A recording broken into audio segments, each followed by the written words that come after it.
Hey everyone, welcome in Sony Educational Coaching Center. Today we are doing our assessment second. ये standard third की math की book का assessment second है जो chapter 4 to 6 का है। यहाँ पर इससे पहले हम असेसमेंट 1 को कंप्लीट कर चुके हैं। यहाँ पे सबसे पहले हमें दे रखा है find the product of the following. Product का मतलब होता है मल्टीप्लाई। जब भी हमें प्रोडक्ट निकालना होता है तो हमें 2 डिजिट दी होती है जिसका हम करते हैं मल्टीप्लाई। तो यहाँ पे हमें ऑलरेडी मल्टीप्लाई का साइन दिया हुआ है। जब हम 60 को 3 से मल्टीप्लाई करेंगे तो 300 3 6 हो गया 18। जीरो वाले जब भी हम मल्टीप्लाई करते हैं तो हम जीरो को पहले ही रिटर्न कर लेते हैं। यहाँ पे हमारे पास डबल जीरो है, हमने डबल जीरो लिखा और 9 1 जा हो गया हमारा 9। यहाँ पे भी हमें 1 0 दे रखा है और 407 को जब हम 1 से मल्टीप्लाई करेंगे तो हमारा आंसर 407 और उसके आगे हमने 0 लगा ली तो अभी ये 4070 हो गया। फिर यहाँ पे डबल जीरो दे रखी है, हमने डबल जीरो लगा ली, 7 6 जा हो गया हमारे पास 42। तो हमारा आंसर आ गया 4200। इसके बाद नेक्स्ट सेकंड में हमें दे रखा है find the product of the following. यहाँ भी हमें क्या करना है, प्रोडक्ट निकालना है, मीन्स मल्टीप्लाई करनी है। बट ये मल्टीप्लाई हम कहाँ करेंगे, ये करेंगे हम नोटबुक में। इसको हम दोनों तरीके से कर सकते हैं। जैसे सिंपल रिटर्न किया हुआ है 8 6 जा होता है हमारा 48, 4 मल्टीप्लाई 8 7 जा 56, 56 और 4 हो गया 60 मल्टीप्लाई 2 6 जा 12, 1 कैरी 2 7 जा 14 और 1 हो गया हमारा 15, 8 2 11 और 2। ये तो हमने इसी के सामने मल्टीप्लाई किया। दूसरा इस तरीके से हम रिटर्न कर सकते हैं इसको। मल्टीप्लाई हमारा सेम आएगा, बस हमारा जो ये लिखने का वे है वो थोड़ा सा चेंज हो जाएगा। 8 6 जा 48 हो गया, 4 कैरी लगाया, 8 7 जा 56, 56 और 4 हो गया 60, 2 6 जा 12, 2 7 जा 14 और 1 15, 8 2 11 और 12। हमारा आंसर सेम आएगा, बस मल्टीप्लाई में यहाँ पे हम डिजिट के सामने इसको रिटर्न कर रहे हैं और यहाँ पर डिजिट लिखने के बाद हम नीचे इसको मल्टीप्लाई कर रहे हैं। तो यहाँ आंसर आएगा 2128। नेक्स्ट हमें दे रखा है 48 मल्टीप्लाई 96। तो यहाँ हम 48 मल्टीप्लाई 96 लिखेंगे। 6 8 जा 48, 4 कैरी आ गया, 6 4 जा 24, 24 और 4 हो गया हमारे पास 28। 9 8 जा 72, 9 4 जा होता है 36 और 36 में जब हम 7 करेंगे ऐड तो आ गया हमारे पास 9 4 जा 36 और 36 में 7 ऐड किया तो 43 आ गया हमारे पास। 8 10 6 एंड 4। इसके बाद नेक्स्ट यहाँ दे रखा हमें 805 एंड मल्टीप्लाई बाय 5। 5 5 जा 25 एंड 5 8 जा 40। ये हमारा आंसर आएगा। यहाँ पे मैंने कैसे किया है,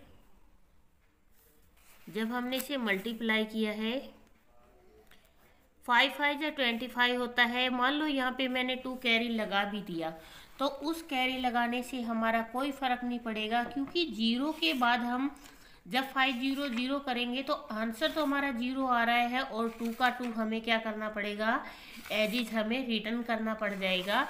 तो इसीलिए हम वहाँ पर कैरी नहीं लगाएंगे, हम बिना कैरी के ही उसको डायरेक्ट करेंगे। 5 5 जा 25 एंड 5 8 जा 40।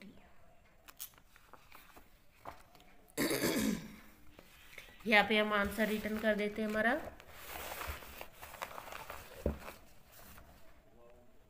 4608 और यहाँ हमारा आंसर आएगा 4025। ये हमारा प्रोडक्ट आ गया। इसके बाद क्वेश्चन नंबर 3 हमें दे रखा है sorry, answer the following write two division fact. यहाँ पे हमें मल्टीप्लाई फैक्ट दे रखा है और हमें इसे 2 टाइप से डिवीजन फैक्ट करना है। यहाँ पे 56 है, 56 को जब हम 7 से डिवाइड करेंगे तो हमारे पास आंसर आएगा 8, और अगर हम 56 को डिवाइडेड बाय 8 करते हैं तो हमारे पास आंसर आएगा 7। तो हमारे पास ये क्या हो गई है, 2 डिवीजन फैक्ट हो चुके हैं। इसके बाद नेक्स्ट हमें यहाँ पर दे रखा है write two multiplication fact for 208 divided by 13 और इक्वल आ गया 16। तो यहाँ पे हमें मल्टीप्लिकेशन करना है जैसा हमें ऊपर दे रखा है। तो यहाँ पर हम करेंगे 13 मल्टीप्लाई 16 208, और सेकंड 16 को पहले लिखेंगे, 13 को बाद में लिखेंगे और हमारा आंसर 208। तो ये हमारे हो गए मल्टीप्लिकेशन फैक्ट और ये थे हमारे डिवीजन फैक्ट। इसके बाद find the quotient and remainder, check your answer. जैसा कि हम पहले जो एक्सरसाइज हमने 4/5 के अंदर किया था कि हम यहाँ पर रिटर्न भी करेंगे इसको और इसका रिमाइंडर भी निकालेंगे, क्वोशेंट भी निकालेंगे और हमारे आंसर को हम चेक भी करेंगे। तो हमें पहले दे रखा है 262 डिवाइडेड बाय 7। इसको हम डिवाइड करेंगे 262, 7 4 जा होता है 28, 28 इससे बड़ा हो जाएगा, 7 3 जा 21। यहाँ बची हमारे पास 5, हमने उतारा 2। यहाँ पे 7 8 जा हो गया 56, बट यहाँ पे हम 7 7 जा करेंगे 49। यहाँ से कैरी ली, 12 में से 9 गए, हमारे पास बच गया 3।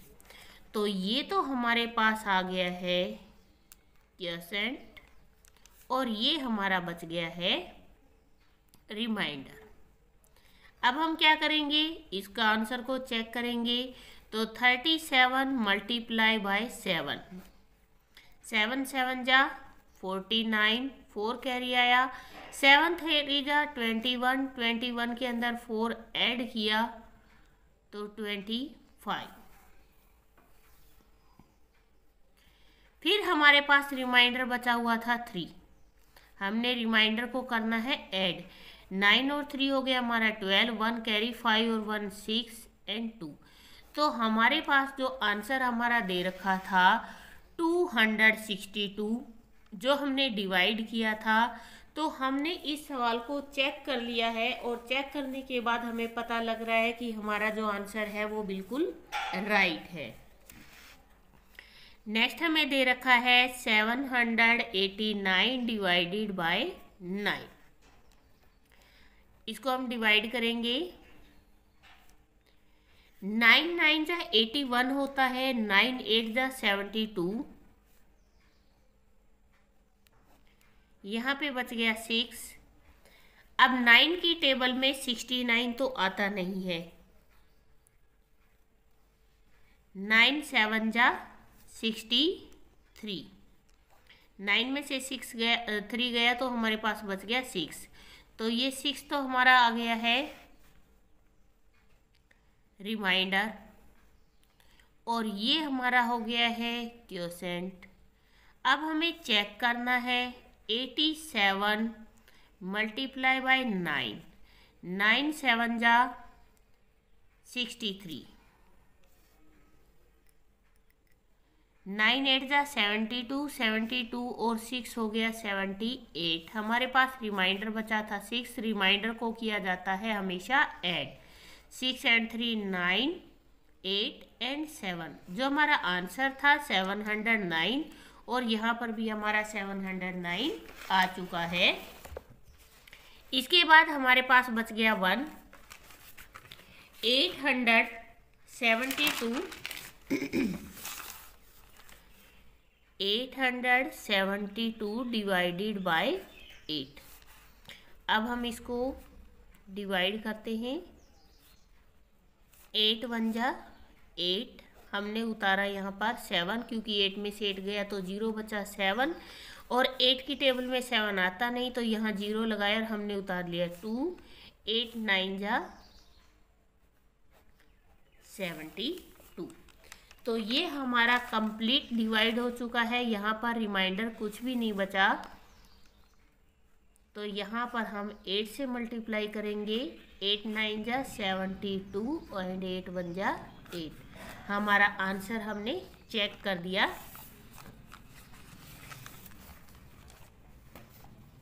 नेक्स्ट हमें दे रखा है question number 5, right the following fraction in figure.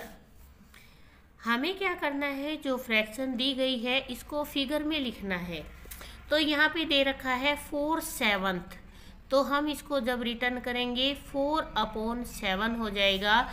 जो भी डिनोमिनेटर होता है वो हमेशा TH लगा के लिखा जाता है, तो इससे हमें पहचान आ जाएगा कि ये हमारा क्या है, डिनोमिनेटर है या न्यूमरेटर है। तो 4/7 का मतलब होता है 4/7, 5 9 5/9, 7 13 7/13, 9 15 9/15। तो इस तरीके से हम इस फ्रैक्शन को फिगर में रिटर्न कर सकते हैं। नेक्स्ट हमें दे रखा है for how many are there in the following. Of का मतलब होता है यहाँ पर का मल्टीप्लाई करना। तो यहाँ पर अगर हम मल्टीप्लाई का साइन लगा के यहाँ पे और इसको कट करते हैं तो 3 7 जा 21, तो ये हमारा आंसर आ जाएगा 7। सेम यहाँ पर ऑफ का मल्टीप्लाई करेंगे और 6 से डिवाइड करेंगे तो हमारा आंसर आएगा 11। फिर यहाँ मल्टीप्लाई का साइन लगाया, 7 1 जा 7 और 7 2 जा हो गया 14, तो हमारा जो आंसर है वो आ जाएगा हमारे पास 12। ऑफ का मतलब होता है का, और का मतलब मीन्स मल्टीप्लाई, और जब हम मल्टीप्लाई करते हैं तो एक दूसरी डिजिट को हम कट कर सकते हैं। नेक्स्ट हमें यहाँ पर दे रखा है there are 24 books on a shelf. एक बुक शेल्फ है जहाँ पर 24 बुक्स हैं। If there are 25 such book shelf, how many books are there. कि यहाँ पर एक बुक शेल्फ है, a book shelf has books. एक बुक शेल्फ के ऊपर जो बुक्स हैं वो कितनी हैं, वो है 24 बुक्स। बट उन्होंने पूछा है कि जो 25th बुक शेल्फ है उनके ऊपर कितनी बुक्स आएंगी। तो हम इनको मल्टीप्लाई कर देंगे, 24 मल्टीप्लाई बाय 25। 5 4 जा 20, 2 कैरी आया, 5 2 जा 10 और 2 हो गया 12, मल्टीप्लाई 2 4 जा 8 एंड 2 2 जा 4, 0 8 और 2 10, 4 5 एंड 1 6। तो यहाँ पे अगर एक बुक शेल्फ के अंदर 24 बुक्स आती हैं तो 25th बुक शेल्फ के अंदर जो बुक आएंगी वो होंगी 600 बुक्स। तो यहाँ हम रिटर्न कर सकते हैं 25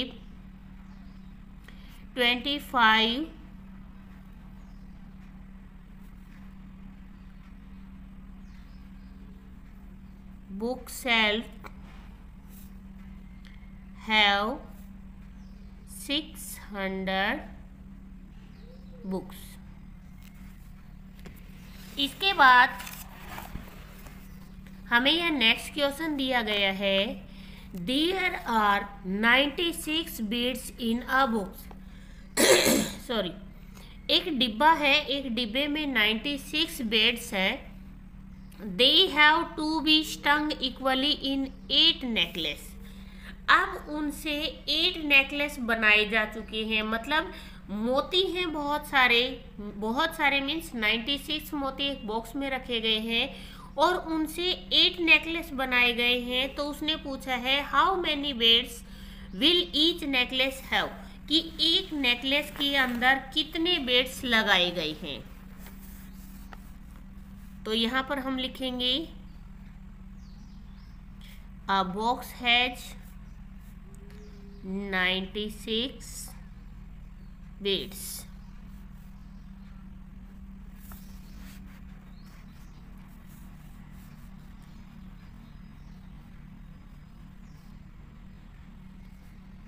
अब उनके अंदर से जो नेकलेस बनाए गए हैं, नेकलेसेस मेड बने उनसे 8, तो हम इसको करेंगे डिवाइड। जब हम 96 को डिवाइड करेंगे तो 8 बन जा 8, 1 बच गया, 6 को 8 2 जा 60।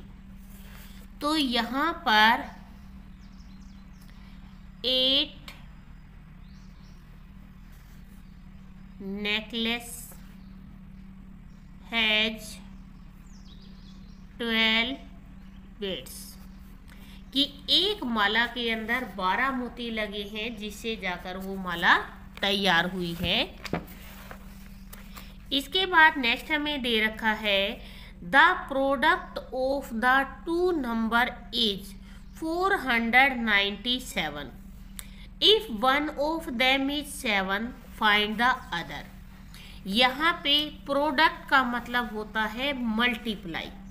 मैंने आपको पहले भी बताया था कि प्रोडक्ट का मतलब होता है यहाँ पर मल्टीप्लाई। तो यहाँ पर दो चीजों को मल्टीप्लाई किया गया था। Product of two numbers, two number का प्रोडक्ट कितना है 497। वन नंबर इज, यहाँ पे हमें वन नंबर दे रखा है 7, तो हमें सेकंड नंबर निकालना है। तो हम यहाँ लिखेंगे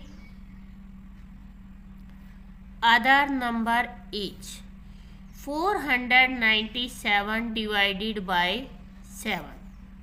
यहाँ हम इसको डिवाइड करेंगे, 7 7 जा 49, यहाँ बच गया 7, 7 1 जा 7। तो हमारे पास जो अदर नंबर है, अदर नंबर इज 71। तो हमारे पास जो दूसरा नंबर है वो क्या है 71 है। इसके बाद लास्ट क्वेश्चन हमें दे रखा है from his homework of 16 question, कि उसके होमवर्क में जो उसे 16 क्वेश्चन दिए गए थे, अमित सोल्व 12 क्वेश्चन। अमित ने 12 क्वेश्चन सोल्व कर लिए हैं। What fraction of his homework is left, तो उसकी फ्रैक्शन का कितना हिस्सा बचा है। तो यहाँ पे हम देखते हैं, सबसे पहले हम यहाँ लिखेंगे टोटल क्वेश्चन। टोटल क्वेश्चन थे 16।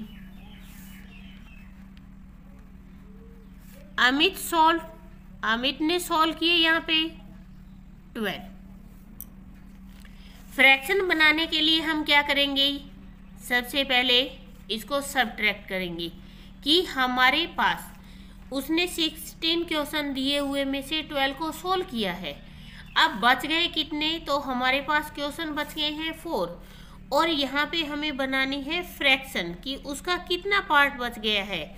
जब हम इसकी फ्रैक्शन बनाएंगे तो जो हमारे पास आंसर आया है और जो टोटल क्वेश्चन थे उन दोनों को रिटर्न कर देंगे और ये हमारी फ्रैक्शन बन गई 4/16। ये था आपका असेसमेंट नंबर 2। प्लीज़ वीडियो को शेयर करें, लाइक करें एंड कमेंट करें। और आप लोग ये भी बताया कीजिए कि आप लोगों को वीडियोस कैसे लगते हैं, क्योंकि आपका एक लाइक और एक कमेंट मुझे इस काम को आगे करने के लिए बहुत ज़्यादा बढ़ावा देता है कि मैं आप लोगों के लिए इसी तरीके के वीडियोस और बनाऊं। Thank you.